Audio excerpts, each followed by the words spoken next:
to continue. Look, y'all know the NCAA is my favorite time of the year. Favorite time of the year. Some of the best basketball. It's always drama filled. It's always a bunch of chaos. Nobody wants to watch sports that's predictable. I'm gonna give y'all a few hints on things that I went through. I've been paying attention to because I'm a college basketball nerd. And at the end of the day, this is how I get out. This is what I do. Now, the power index, the BPI, the team with the most powerful situation going on is the University of Kansas. They're 28-3. They've been dominating what used to be the Big 8, now they're the Big 12 for the last 15 years. Bill Self is doing a damn good job. Big ups to him. I don't like him, but it is what it is. A team that nobody's paying attention to, y'all. Look, the Big Ten is notorious. Notorious like the late great yesterday, the late great B.I.G. Notorious Christopher Wallace, B.I.G. Big, Biggie Smalls, whatever you want to call it. Look, it could be a Chicago bias, or it couldn't be. But what I do believe is University of Michigan at 19 and 12, they are the strength of schedule leader. And what that means is they've played the most competitive schedule in the nation, and they still 12 and 19 with a first-year rookie coach by the name of Juwan Howard from the south side of Chicago. Y'all already know I love him. And what I want y'all to pay attention to is this. These are the teams with the best possibilities. They have the strongest schedule. They have the most talent. These are the top 4 teams in the nation in regards to strength of schedule, talent, coaching ability, so forth and so on. I'm going to give you the top 5. Top 5 is Kansas, Duke. Oh, oops. Drop my damn iPad. Okay. Top 5 is Kansas number 1, Duke number 2, Gonzaga number 3, Michigan State number 4. Those are the teams that you have to definitely have to watch out for. The reason you have to watch out for them, those coaches have experience. Those coaches have talent. Those coaches know how to navigate through this. And everybody but Duke is deep in regards to class. And what I mean by class, they have juniors and seniors on their team, so you have to watch out for them. Now, Coach K is one of the greatest coaches in the history of the game. Please miss me, Jason Williams, talking about he the greatest coach ever, because I don't give a damn what anybody says. You can call in, cuss me out. You can start following me on Twitter or Instagram at HRap B if you like. Or you can say what you want to say. Just because you won a lot of championships does not make you a great coach. I will go to my grave saying Larry Brown is a better coach than Phil Jackson. Period. X's and O's is, I don't give a damn how you mold talent and get in people's head and play these head games. X's and O's is what coaches are for. Larry Brown is the greatest X and O coach I've ever seen in my life. Coach K, it's a different situation, and I ain't trying to hear it, so I'm not really trying to hear that. But teams that I want you guys to pay attention to, first and foremost, out of the Big East, I want you guys to pay attention to 24-7 Villanova. The Villanova Wildcats are not to be played with. Another team will finish second in the nation, Texas Tech. Again, they have a ton of experience. These dudes are playing their asses off. Florida State is armed with the ACC, consistently the toughest division in all of college basketball. The coach of the year is Florida State's coach. I can't think of his name right now. I can't think of your brother though. So that's why the reason I pay attention to. Another team I want y'all to pay attention to is the LSU Tigers. These are the teams that are not on TV. These are the teams that don't have superstars, but these are also teams that have a lot of depth. They have a lot of experience. And when you go into the tournament with depth and experience, how you end up leaving the tournament is this. You know what? I got my man Big Illinois calling in right now. Give me a second. We're going to kick off this last segment. What's good, brother? Big Illinois, what's good, brother? Leonard Hamilton, thank you. What's good, man? Thank you for calling, man. Well, let's go ahead and start this segment. Leonard Hamilton by the number one Chief Rocker, Jersey Burn, and my man Jungle Brother just helped me out. Leonard Hamilton, coach of the year in the ACC. Salute to both of those brothers. I want to start this segment. Y'all know, like the last month, I've had a guest, and I called this segment Rapping with HRap. I had a couple of guys. I got a guy from the Nation of Islam. Next week I'm gonna have Coach Carter on, not from the damn movie, obviously. And before that, I had Guilty Simpson on, and the person who's trying to call in right now. I've started this segment with my guest. I'm not gonna take that call. Sorry. I'm not gonna take that call. Now, what's good, brother? I'm chilling, man. I told the people that you were caught in traffic, and now what I'm gonna do on this segment, man, is this. Me and my man, we gonna talk about a few. Oh, hold on 1 second, big dog. Me and my man gonna talk about a few things, and we gonna get some opinions, and we'll pay attention to the chat room as well. Talk to me, big dog.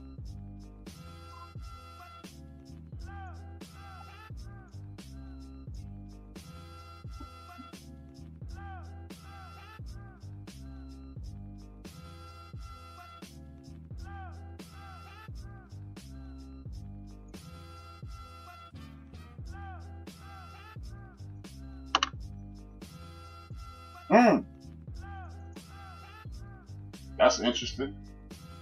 You know what? People saying that they can't hear you, big. People saying that they can't hear you. 1 second.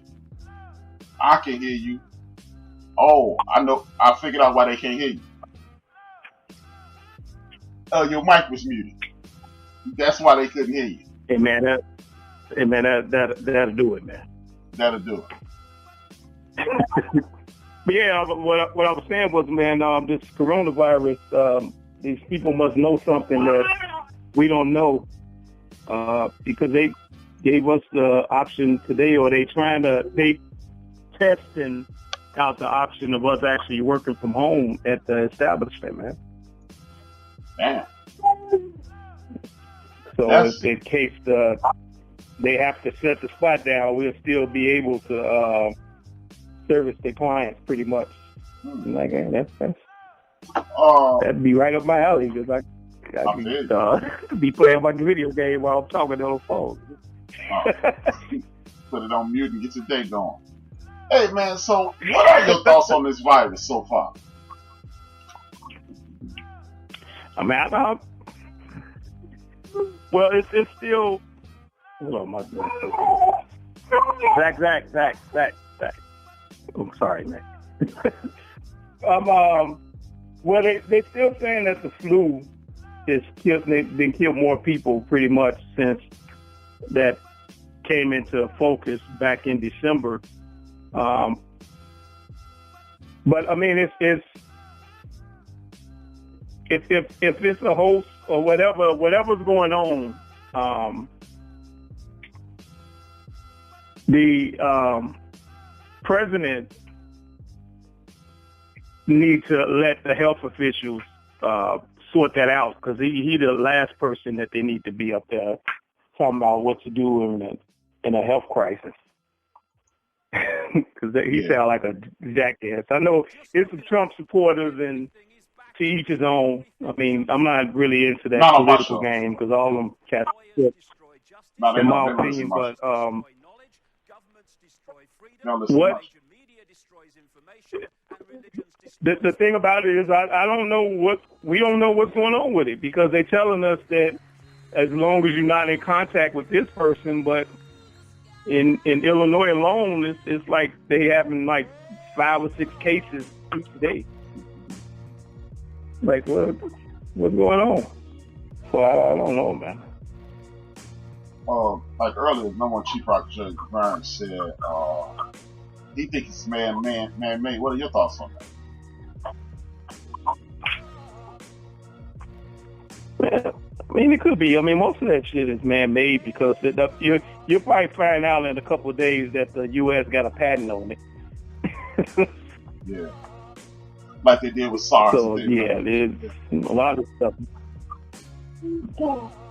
Yeah, a lot of this stuff is man-made, man. But, well, you know, it'll stop once one of those, the people in one of those officials in Washington died. Then it's going to be a miracle serum that talking about it's gonna take a year, but it's gonna come out within the next week if one of those cats die though. And the thing is, you know what, man? I don't know what to think in regards to this thing, man, because you got a lot of conspiracy theorists talking about population control. And when you look on the bottom of your, you go to your kitchen right now, wherever you keep your cleaning utensils, you look on the back of your Lysol, it says kills coronavirus. I understand that. I mean, because that's I didn't mean to cut you off, but yeah, that's it's just like, if I'm not mistaken, it's like 5% or something like that. Mm-hmm. Because it's the whatever this strand of virus is that's going around. But I saw this thing. Actually, I think you probably sent it to me about the each election or every 2 years is always a flu epidemic. Yeah, it's kind of strange. It is. It is. It's extremely strange that y'all sent it to you. This is what I was speaking about. This is what for the listeners. This is what Big Illinois was talking about. Election years: SARS 2004, bird flu 2008, swine flu 2010, MERS 2012, Ebola 2014, Zika 2016, Ebola 2018, Corona 2020, and it is awful strange that these things. The thing is, if it happens once or twice, it's a coincidence. If it consistently happens, it's a pattern. It's this thing called Occam's razor, and that is basically the easiest way to get to something is to go straight to it. And if it seems too obvious, usually that's the answer. And it does seem like these pandemics or epidemics that are hitting our society are generated somewhere in the public. And hey, even paranoid people actually have enemies, so it is in your best interest to be worried about this. I have a theory. Yeah, most definitely, man. I have a theory in addition to that, and that's this. The easiest way to get a president out of office is to create a pandemic like this and to crash the stock market. I deal in the stock market. I dabble in the stock market. I've been doing it for the better part since 2008. And the market has been going to hell. It's pretty much on sale right now. So if you have an E-Trade account, I understand that Robinhood crashed this week, but I would suggest that everybody who's listening open up an E-Trade account and stop buying things. The reason you want to stop buying things is because of this. Whenever this thing clears up, stock market will return. And when it returns, you'll be able to make yourself $10, $12, $15, $20,000 on a very small investment, $200 or $300 or $400. For those who don't know, back in 2008, I invested heavily in Ford, I invested heavily in AIG, and I invested heavily in Las Vegas Sands, and I haven't had an issue since. So, what are your thoughts on that theory? Yeah, yeah, it's a good theory. That's why I was saying that a lot of people was checking a 401k and it's down because the gas war between Russia and Iran. Is it Iran and Russia? Sorry if I'm the other country. I know Russia is involved, but it was a war where they was basically price gouging on the gas, and Russia was like, okay, well, we'll do ours one way, y'all do y'all's the other way, and the stock market, the cats panic, man. And I mean, I wouldn't recommend selling off right now because, like you just said, I mean, it's going to rebound. It's just to hit a down period, man. Exactly. And see, like people have always been told, save your money during a recession when the stock market starts. No, you live a normal life. You put money into the economy and keep it going. But what you should do as an American citizen is invest. Invest in companies that you know are not going to fail. AT&T isn't going anywhere. Comcast isn't going anywhere. As I invested, AIG isn't going anywhere. One of the great things is, if you are thinking about doing this. Remember, this isn't professional information because if I was pretending to be a stock market analyst, I can go to jail for what I'm telling you.